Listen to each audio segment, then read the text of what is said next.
You're right.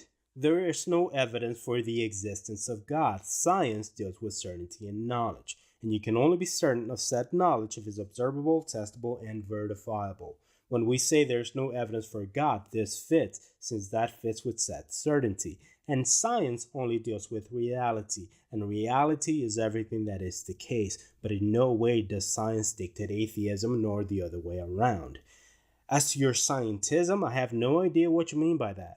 Scientism is insulting to actual scientists that work in the respective fields. Scientism bastardizes actual science. So the idea that God doesn't exist, therefore I am an atheist, is a fatuously laughable example.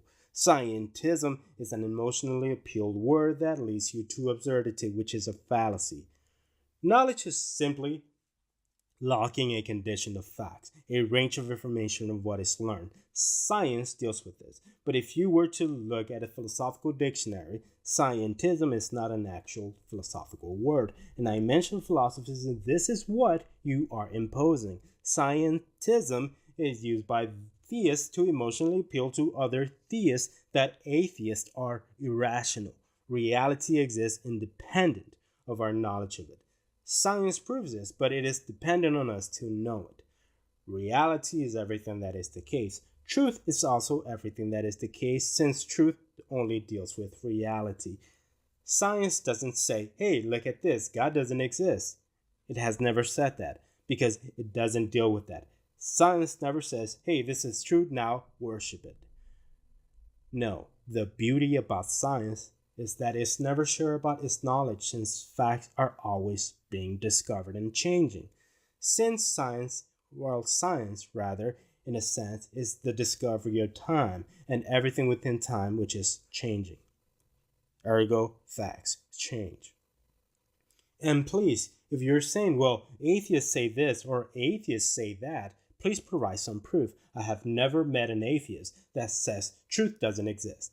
And we can throw it back at you. If you say that God exists and you know that God exists because the Bible says God exists, can you honestly say,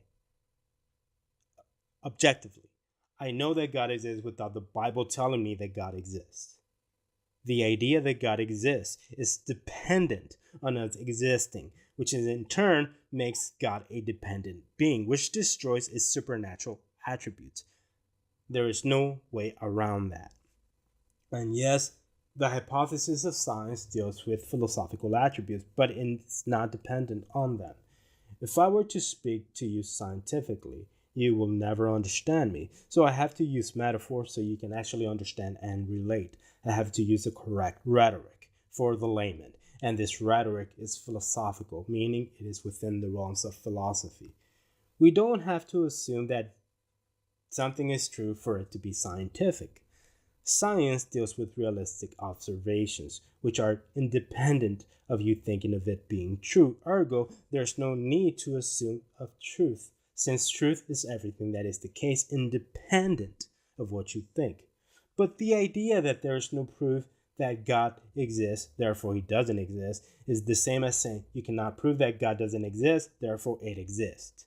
Just because we lack proof or there is no proof doesn't automatically prove your case. Science doesn't care for its existence since it is not interested in its existence. Since God cannot be measured, seen, or felt, it is not scientific, therefore thrown away as such, which renders I have evidence of its existence useless.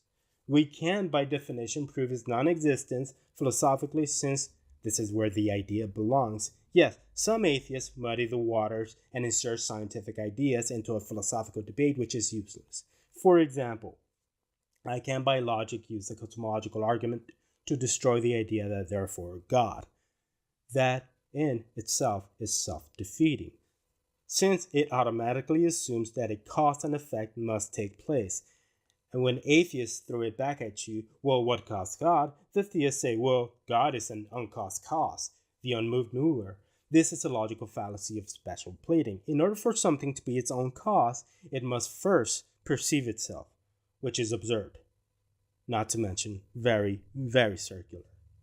And it violates the rule of non-contradiction, which, thanks to Aristotle's Argonon, we have this rule. Oh, and I have never once heard the assumption of the biggest lie that atheists believe. So, what lie?